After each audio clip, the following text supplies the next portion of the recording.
ये साप्ताहिक बाइबल का उपदेश Plainfield Christian science church independent से है, जो प्लेनफील्ड, न्यू जर्सी, अमेरिका में है। अधिक जानकारी के लिए कृपया हमारी वेबसाइट पर जाएं www.plainfieldcs.com। आपके ध्यान के लिए ये पाठ रविवार 15 जनवरी 2023 के लिए है।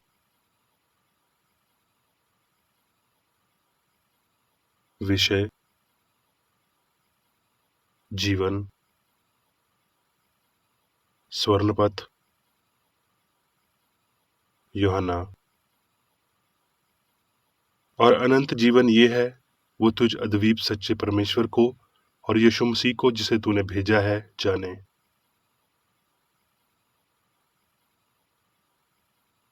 उत्तरदायी ध्यान। ग्रंथियों।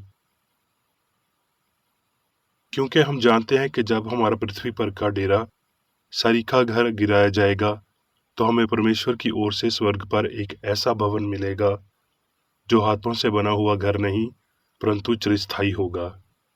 इसमें तो हम कराहते और बड़ी लालसाई रखते हैं कि अपने स्वर्गीय घर को पहन लें, कि इसके पहनने से हम नंगे न पाए जाएं, और हम इस डेरे में रहते हुए बोझ से दबे कराहते रहते हैं, क्योंकि हम उतारना नहीं वरन और पहनना चाहते हैं, ताकि वो जो मरणहार है जीवन में डूब जाए।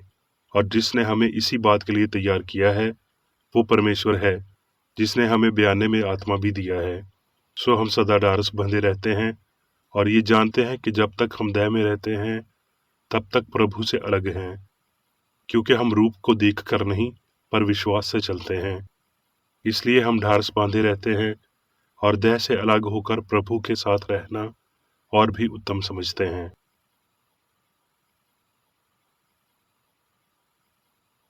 पाठ उपदेश बाइबल में से यूहन्ना। आदि में वचन था और वचन परमेश्वर के साथ था और वचन परमेश्वर था। यही आदि में परमेश्वर के साथ था। सब कुछ उसी के द्वारा उत्पन्न हुआ। जो कुछ उत्पन्न हुआ है उसमें से कोई वास्तु उसके बिना उत्पन्न ना हुआ। उसमें जीवन था और जीवन मनुष्यों की ज्योति थी।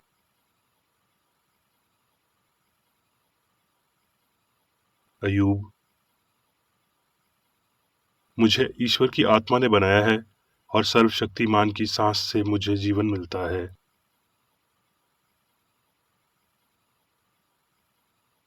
भजन संहिता। हे परमेश्वर, तेरी करुणा कैसी अनमोल है। मनुष्य तेरे पंखों के तले शरण लेते हैं। वो तेरे भवन के चिकने भोजन से तृप्त होंगे और तू अपनी सुख की नदी में से उनको पिलाएगा। क्योंकि जीवन का सौदा तेरे ही पास है, तेरे प्रकाश के द्वारा हम प्रकाश पाएंगे।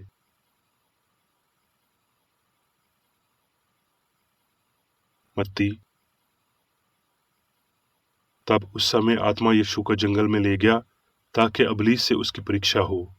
वो 40 दिन और 40 रात निराहार रहा। अनंत में उसे भूख लगी। तब परखने वाले ने पास आकर उससे कहा, यदि तू परमेश्वर का पुत्र है तो कह दे कि ये रोटियां पत्थर बन जाएं। उसने उत्तर दिया कि लिखा है कि मनुष्य केवल रोटी ही से नहीं, परंतु हर एक वचन से जो परमेश्वर के मुख से निकलता है जीवित रहेगा। तब शैतान उसके पास से चला गया और देखो, स्वर्गदूत आकर उसकी सेवा करने लगे।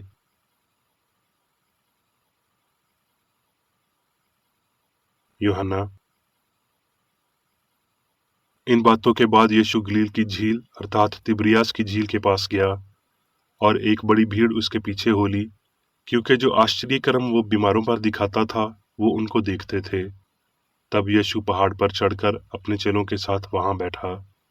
यीशु ने उन्हें उत्तर दिया, नाशमान भोजन के लिए परिश्रम न करो, परंतु उस भोजन के लिए जो अनंत जीवन तक ठहरता है, जिसे मनुष्य का पुत्र तुम्हें देगा, क्योंकि पिता अर्थात परमेश्वर ने उसी पर छाप कर दी है। क्योंकि मेरे पिता की इच्छा ये है कि जो कोई पुत्र को देखे और उस पर विश्वास करे वो अनंत जीवन पाए। आत्मा तो जीवनदायक है, शरीर से कुछ लाभ नहीं। जो बातें मैंने तुमसे कही हैं वो आत्मा है और जीवन भी हैं।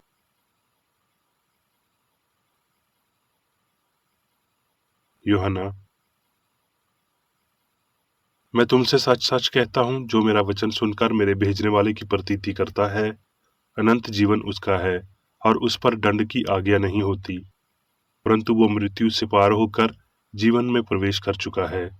मैं तुमसे सच सच कहता हूँ, वो समय आता है और अब है, जिसमें मृतक परमेश्वर के पुत्र का शब्द सुनेंगे, और जो सुनेंगे वो जिएंगे। क्योंकि जिस रीति से पिता अपने आप में जीवन रखता है, उसी रीति से उसने पुत्र को भी ये अधिकार दिया है कि अपने आप में जीवन रखे।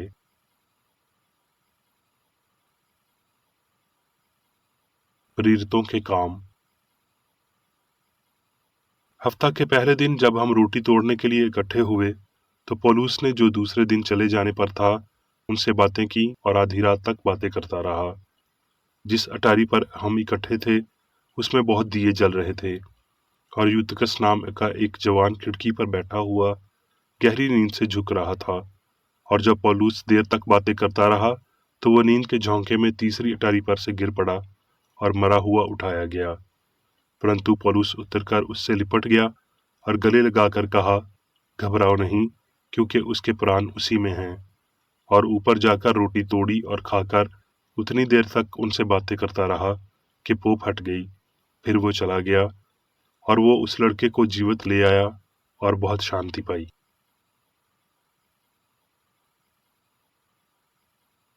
प्रेरितों के काम। तब पौलुस ने अरियुपगस के बीच में खड़े होकर कहा, हे इथने के लोगों, मैं देखता हूं कि तुम हर बात में देवताओं के बड़े मानने वाले हो। क्योंकि मैं फिरते हुए तुम्हारे पूजने की वस्तुओं को देख रहा था, तो एक ऐसी वेदी भी पाई जिस पर लिखा था कि अनजाने ईश्वर के लिए। सो जिसे तुम बिना जाने पूजते हो, मैं तुम्हें उसका समाचार सुनाता हूँ। जिस परमेश्वर ने पृथ्वी और उसकी सब वास्तुओं को बनाया, वो स्वर्ग का स्वामी होकर हाथ के बनाए हुए मंदिरों में नहीं रहता, ना किसी वास्तु का प्रयोजन रखकर मनुष्य के हाथों की सेवा लेता है, क्योंकि वो तो आप ही सबको जीवन और सांस और सब कुछ देता है। उसने एक ही मूल से इस मनुष्यों की सब जातियां सारी पृथ्वी पर रहने के लिए बनाई हैं, और उनके ठहराए हुए समय और निवास के सिवानों को इसलिए बांधा है कि वो परमेश्वर को ढूंढे, कदाची उसे टटोल कर पा जाएं, तो भी वो हम में से किसी से दूर नहीं, क्योंकि हम उसी में जीवित रहते, चलते फिरते और स्थिर रहते हैं। जैसे तुम्हारे कितने कवियों ने भी कहा था कि हम तो उसी के वंश के भी हैं।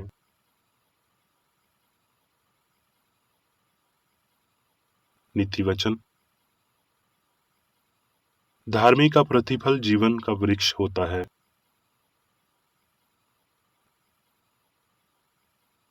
नीति वचन। हे मेरे पुत्र, मेरे वचन ध्यान धर के सुन और अपना कान मेरी बातों पर लगा। इनको अपनी आंखों की ओट ना होने दे, वरन अपने मन में धारण कर, क्योंकि जिनको वो प्राप्त होती हैं, वो उनके जीवित रहने का और उनके सारे शरीर की ठीक रहने का कारण होती हैं। सबसे अधिक अपने मन की रक्षा कर, क्योंकि जीवन का मूल स्रोत वही है।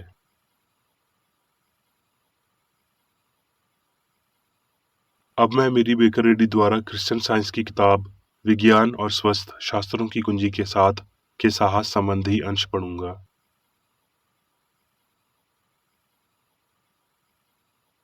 विज्ञान और स्वस्थ।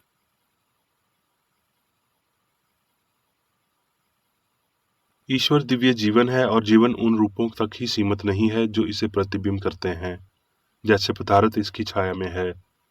यदि जीवन नश्वर मनुष्य या भौतिक वास्तुओं में होता, तो ये उनकी सीमाओं के अधीन होता और मृत्यु में समाप्त होता।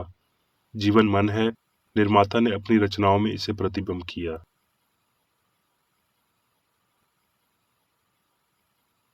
जीवन है, था और हमेशा सामग्री से स्वतंत्र रहेगा, क्योंकि जीवन ईश्वर है और मनुष्य जीवन का विचार है, भौतिक रूप से नहीं बल्कि आध्यात्मिक रूप से, और वो क्षय और धूल के अधीन नहीं है।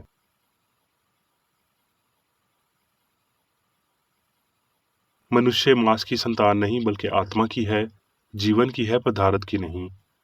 क्योंकि जीवन ईश्वर है, जीवन को शाश्वत स्वयंभू होना चाहिए। जीवन वो चिरस्थायी मैं हूं है, वो अस्तित्व जो था, है और रहेगा, जिसे कोई मिटा नहीं सकता।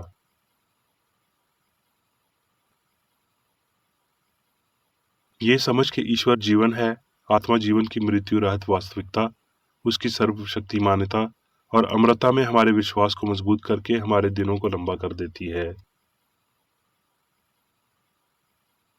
ये विश्वास एक समझे हुए सिद्धांत पर निर्भर करता है। ये सिद्धांत संपूर्ण रोगाग्रस्त बनाता है और चीजों के स्थायी और सामंजस्यपूर्ण चरणों को सामने लाता है।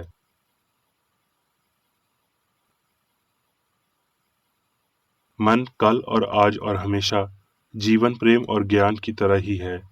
पदार्थ और उसके प्रभाव, पाप, बीमारी और मृत्यु नश्वर मन की अवस्थाएं हैं जो कार्य करते हैं, प्रतिक्रिया करते हैं और फिर एक पड़ाव पर आते हैं। वो मन के तथ्य नहीं है, वो विचार नहीं है, बल्कि भ्रम है। सिद्धांत निरपेक्ष हैं। ये किसी भी त्रुटि से स्वीकार नहीं किया जाता, लेकिन समझने पर निश्चित रहता है। लेकिन प्रचलित सिद्धांत क्या कहते हैं? वो जोर देकर कहते हैं कि जीवन या ईश्वर तथाकथित जीवन के साथ एक ही है। वो सत्य और भ्रांति दोनों को मन के रूप में और अच्छाई और बुराई को आत्मा के रूप में बोलते हैं। वो दावा करते हैं कि जीवन वो है जो भौतिक अर्थ की वास्तविक स्थिति है, जैसे कि वृक्ष, और भौतिक मनुष्य का संरचनात्मक जीवन, और इसे एक जीवन ईश्वर की अभिव्यक्ति मानते हैं। ये मिथ्या विश्वास के वास्तव में जीवन क्या है, ईश्वर के चरित्र और प्रकृति से इतना विचलित हो जाता है कि उसकी शक्ति का सही अर्थ उन सभी के लिए खो जाता है जो इस मिथ्या से चिपके रहते हैं। ईश्वरीय सिद्धांत या जीवन व्यावहारिक रूप से दिनों की लंबाई में प्रदर्शित नहीं किया जा सकता, जैसा कि पितृ पुरुषों द्वारा किया गया था, जब तक कि इस विज्ञान सटीक रूप से नहीं बताया गया हो। हमें ईश्वरीय सिद्धांत को समझ में प्राप्त करना चाहिए और इसे दैनिक जीवन में जीना चाहिए, और जब तक हम ऐसा नहीं करते तब तक हम विज्ञान को और अधिक प्रदर्शित नहीं कर सकते, जितना कि हम किसी वक्र को एक सीधी रेखा या एक सीधी रेखा को गोला कहकर ज्यामिति को पढ़ा और चित्रित कर सकते हैं।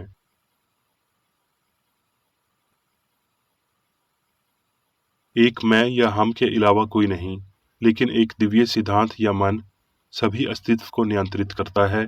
ईश्वर की सृष्टि की अभिवास्तुएं एक मन को दर्शाती हैं, और जो कुछ भी एक मन को नहीं दर्शाता है वो झूठा और गलत है। यहाँ तक कि ये विश्वास भी कि जीवन पदार्थ और बुद्धि, मांस और भौतिक दोनों हैं।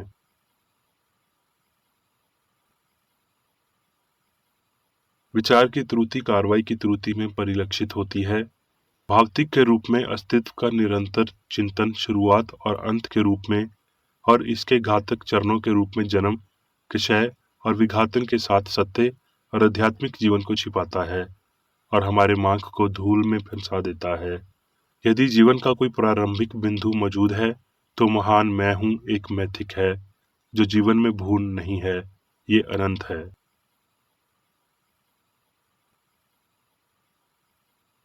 भौतिक भावना अस्तित्व के तत्वों को प्रकट नहीं करती है, लेकिन आध्यात्मिक भावना मानव चेतना को शाश्वत सत्य में ले जाती है।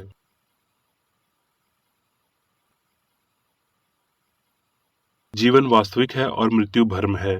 यीशु की मार्ग में आत्मा के तत्वों का प्रदर्शन भौतिक अर्थों के सबसे गहरे दर्शन को समान जैसे और अमरता में बदल देता है। इस सर्वोच्च क्षण में मनुष्य का विशेष अधिकार हमारे मालिक के शब्दों को साबित करता है कि यदि कोई व्यक्ति मेरे वचन पर चलेगा तो वो अनंत काल तक मृत्यु को न देखेगा। झूठे न्यासों और भौतिक साक्ष्यों के बारे में विचार करने के लिए, ताकि आध्यात्मिक तथ्य सामने आ सकें, ये महान प्राप्ति है जिसके माध्यम से हम असत्य को मिटा देंगे और सत्य को स्थान देंगे। इस प्रकार हम मंदिर या ध्येय को सच में स्थापित कर सकते हैं जिसका निर्माता और बनाने वाला परमेश्वर है। हमें अस्तित्व को संरक्षित करना चाहिए, न कि अज्ञात भगवान को जिसकी हम अज्ञानतावश पूजा करते हैं, लेकिन शाश्वत हमेशा का पिता जीवन के लिए जो नश्वर भावशीन हो सकता है और ना ही नश्वर विश्वास नष्ट हो सकता है। हमें मानव की गलत फहमियों को दूर करने और उन्हें जीवन के साथ बदले की क्षमता का एहसास करना चाहिए, जो आध्यात्मिक है, भौतिक नहीं। महान आध्यात्मिक तथ्य को सामने लाना चाहिए कि मनुष्य पूर्ण है, अमर नहीं। हमें हमेशा अस्तित्व की चेतना को धारण करना चाहिए और जल्द ही या बाद में मसीह और क्रिश्चियन साइंस के माध्यम से पाप और मृत्यु पर नियंत्रण रखना चाहिए। मनुष्य की अमरता के प्रमाण अधिक स्पष्ट हो जाएंगे, क्योंकि भौतिक विश्वासों को छोड़ दिया जाता है और होने के अमर तत्वों को स्वीकार किया जाता है।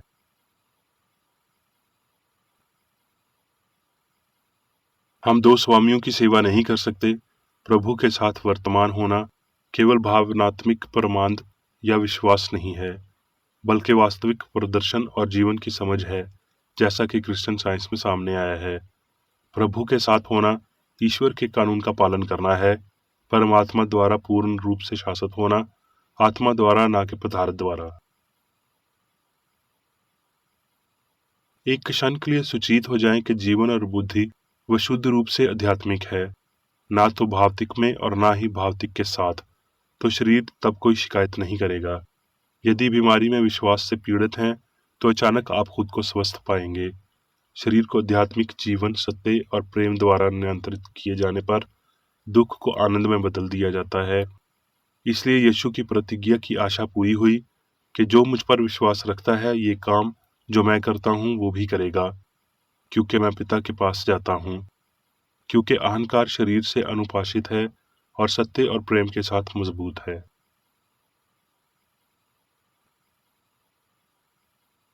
अब मैं मेरी बेकरेडी द्वारा चर्च मैनुअल में दिए गए 3 दैनिक कर्तव्यों को पढ़ूंगा।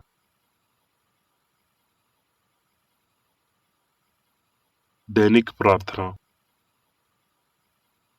प्रत्येक दिन प्रार्थना करने के लिए इस चर्च के प्रत्येक सदस्य का कर्तव्य होगा, तुम्हारा राज्य आए, ईश्वरीय सत्य, जीवन और प्रेम के शासन को मुझ में स्थापित कर और मुझ पर शासन कर, और तेरा वचन सभी मनुष्यों के स्नेह को समर्थ कर सकता है और उन पर शासन कर। आदेशों और कर्तव्यों के लिए एक नियम।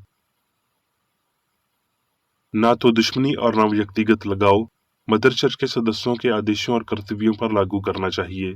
विज्ञान में दिव्य प्रेम ही मनुष्य को नियंत्रित करता है और एक क्रिश्चियन विज्ञानी प्यार की मीठी सुविधाओं को दर्शाता है। प्यार में डांटने पर, सच्चा भाईचारा, परोपकार और क्षमा में। इस चर्च के सदस्यों को प्रतिदिन ध्यान रखना चाहिए और सभी बुराई दूर करने, भविष्यवाणी, न्याय करने, निंदा करने, परामर्श देने, प्रभावित करने या गलत तरीके से प्रभावित होने से बचने के लिए प्रार्थना करनी चाहिए।